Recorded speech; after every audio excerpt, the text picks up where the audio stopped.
Both of my daughters played volleyball. My youngest still does. She's wrapping up her season now, and they've been winning the vast majority of their games and their tournaments. In fact, they just went undefeated on Saturday at a tournament in South Carolina and they won the championship. I learned an unexpected lesson watching her coaches over the last couple of years, but I didn't fully put it together until this season. Something about the way they approached this year was different. It didn't make sense to me at first, yet the results spoke for themselves. And this video is for you if you're not sure what your next step is in your business, or if you don't feel quite ready to launch that new product, start that new idea, or take the leap. Because watching this team win over and over revealed something that I believe will truly benefit you in your business. Several years ago, when my daughters first started playing, their teams spent almost as much time playing as they did practicing. There were drills, skill sessions, endurance training, all the things that you'd expect. The focus was on preparation, on getting ready for the next game. But over the last few years, things started to shift. More and more games. And this year, it changed a lot. Instead of a balanced mix, the coaches scheduled far fewer practice. Instead of practicing 3 or 4 nights a week, there were games 4 nights a week. And it felt like every other weekend was a tournament. And at first, I thought it was a mistake. I remember thinking, how are they going to keep improving if they aren't actually practicing? But then the season went on, and they just kept winning. Not by luck, but by playing better. Sharper passes, better communication, more confidence. I started realizing something. They were learning more in real games with real pressure and the unpredictability, the need to adapt better than they ever did in practice. And as I was watching one of their matches, I realized something that applies to business as well. But before I go there, let me tell you about a pottery class that also demonstrates what I found out.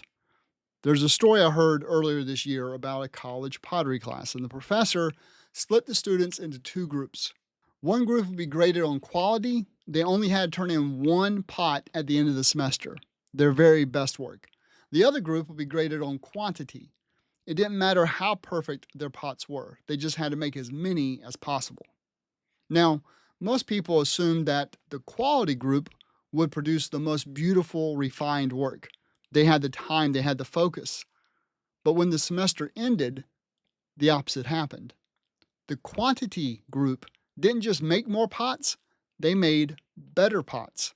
Because while the quality group was busy planning, sketching, and thinking about how to make the perfect piece, the quantity group was actually making mistakes. They were trying, they were failing, they were adjusting, and they were improving every single time.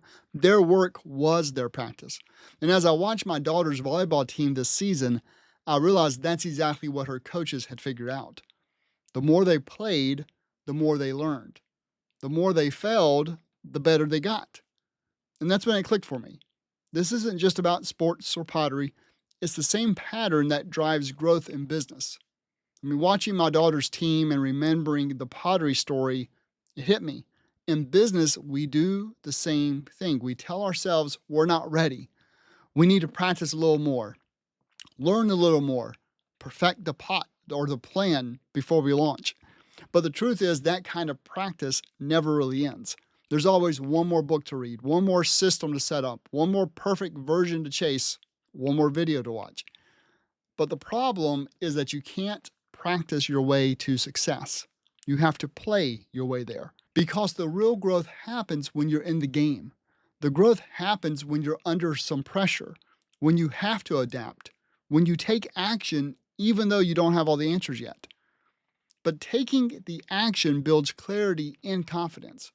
You can't wait for clarity and confidence before you start. They only show up while you're in the game.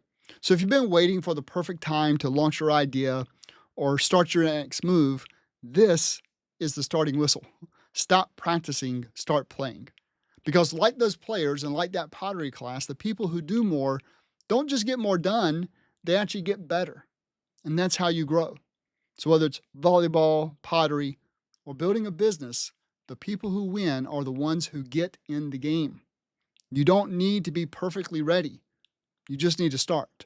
Because every rep, every attempt, every game teaches you something that no amount of planning can ever do. And if you're ready to get in the game with your next web app idea, I want to help you do it. You can go to DevNitro.com and sign up for alpha access. And once you apply, we'll review your application and see if you qualify to use our AI tool to help you build it faster. And if not, then you'll definitely be on the beta. So don't wait for the perfect plan. Take the next step. This is your starting whistle.